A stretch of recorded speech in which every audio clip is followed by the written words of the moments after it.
విజయవాడ నగరవాసుల దశాబ్ద కళ సాకారం కాబోతోంది. ట్రాఫిక్ వల్ల వాహనదారులు ఎన్నో ఏళ్లుగా పడుతున్న నరక యాత్ర నుంచి త్వరలోనే విముక్తి లభించనుంది.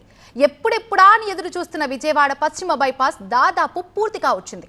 అధునాతన బైపాస్ రోడ్ని ప్రజలకి అందుబాటులోకి తెచ్చేందుకు కూటమి సర్కార్ శరవేగంగా చర్యలు తీసుకుంటోంది.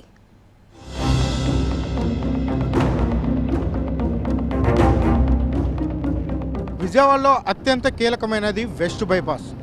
జాతికి అతి త్వరలో అందించేందుకు రాష్ట్ర ప్రభుత్వం శరవేగంగా పనులు చేపడుతూ ఉంది.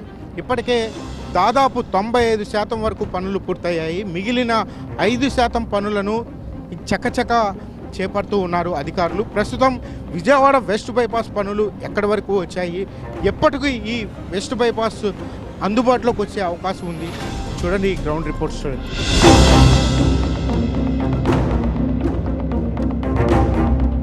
విజయవాడ మీదుగా రాకపోకలు సాగించే వారికి త్వరలోనే ట్రాఫిక్ కష్టాల నుంచి ఉపశమనం లభించనుంది.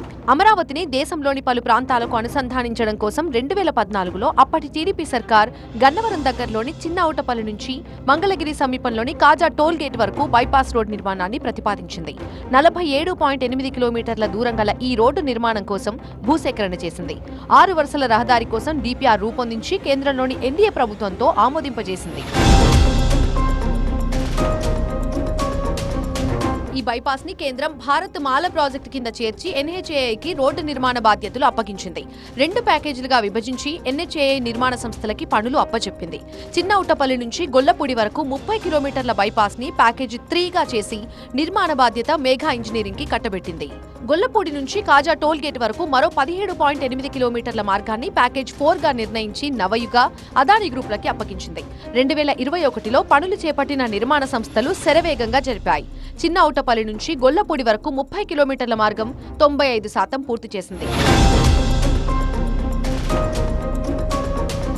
విజయవాడ పశ్చిమ బైపాస్ ప్యాకేజ్ 3 పనులు 1148 crores చేస్తున్నారు. పలు గ్రామాల సమీపం నుంచి వెళ్లే దారిలో ట్రాఫిక్ జామ్ కి తావు లేకుండా, ప్రమాదాలకు ఆస్కారం లేకుండా వాహనదారులని సురక్షితంగా గమ్యస్థానాలకు చేర్చేలా భద్రతా చర్యలు తీసుకున్నారు.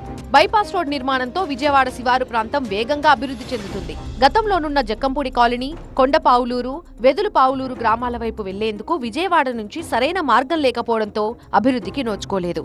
బైపాస్ రోడ్ నిర్మాణం పూర్తి కావటం, గ్రామాలకు అనుసంధానిస్తూ స్పిట్ రోడ్లు నిర్మించడంతో ఈ మార్గం వెంట రియల్ ఎస్టేట్ వెంచర్లు వెలుస్తున్నాయి.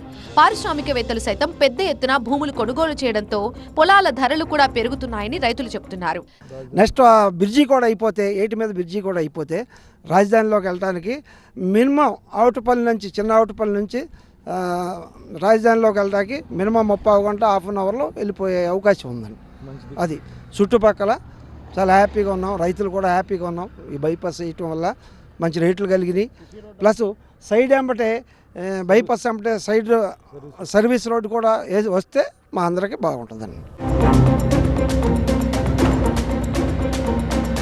చిన్నౌటపల్లి నుంచి గొల్లపూడి వరకు కేవలం 5% పనులు మాత్రమే పెండింగ్ లో ఉన్నాయి. మధ్యలో హైటెన్షన్ విద్యుత్ టవర్లు అడ్డు రావడంతో వాటిని తొలగిస్తున్నారు. 5 చోట్ల అండర్ పాస్ బ్రిడ్జ్ పనులు వేగంగా చేస్తున్నారు. ఏప్రిల్ నెలాఖరులోగా పనులు పూర్తి చేసి ప్రజలకు పూర్తి స్థాయిలో అందుబాటులోకి తెచ్చేందుకు ప్రభుత్వం ప్రయత్నాలు చేస్తోంది. ఆ పనులు దాదాపుగా 99% పనులు అయిపోయింది. ఓన్లీ ఒక 160 మీటర్స్ 180 మీటర్స్ వరకు మాత్రమే పెండింగ్ ఉంది. దాంట్లో ఒక చిన్న కోర్టు కేసు ఉంది, దాన్ని ఆల్రెడీ ఫాలోఅప్ చేస్తున్నాము. అది క్లియర్ అవగానే ఇంకా 1 మంత్లో 2 మంత్లో అది యూజ్కి వచ్చేస్తుందండి. మొత్తంగా విజయవాడ నగరవాసుల దశాబ్ద కళ సాకారం కాబోతోంది. ట్రాఫిక్ వల్ల వాహనదారులు ఎన్నో ఏళ్లుగా పడుతున్న నరక యాతన నుంచి త్వరలోనే విముక్తి లభించనుంది. ప్రస్తుతం విజయవాడ వెస్ట్ బైపాస్ రోడ్లకు సంబంధించినటువంటి పనులు కూడా దాదాపు పూర్తయిన నేపథ్యంలో సైన్ బోర్డులు, టోల్ ప్లాజాను కూడా ఇక్కడ అధికారులు అయితే ఏర్పాటు చేశారు. అతి త్వరలోనే ప్రజలకు ఈ వెస్ట్ బైపాస్ అందుబాటులోకి వచ్చేందుకు కూడా అన్ని చర్యలు చేపడుతున్నామని చెప్పని కూడా అధికారులు చెప్తూ ఉన్నటువంటి పరిస్థితులు కూడా కనపడుతూ ఉన్నాయి. కెమెరామ్యాన్ శ్రీరామ్తో శివకుమార్, విజయవాడ.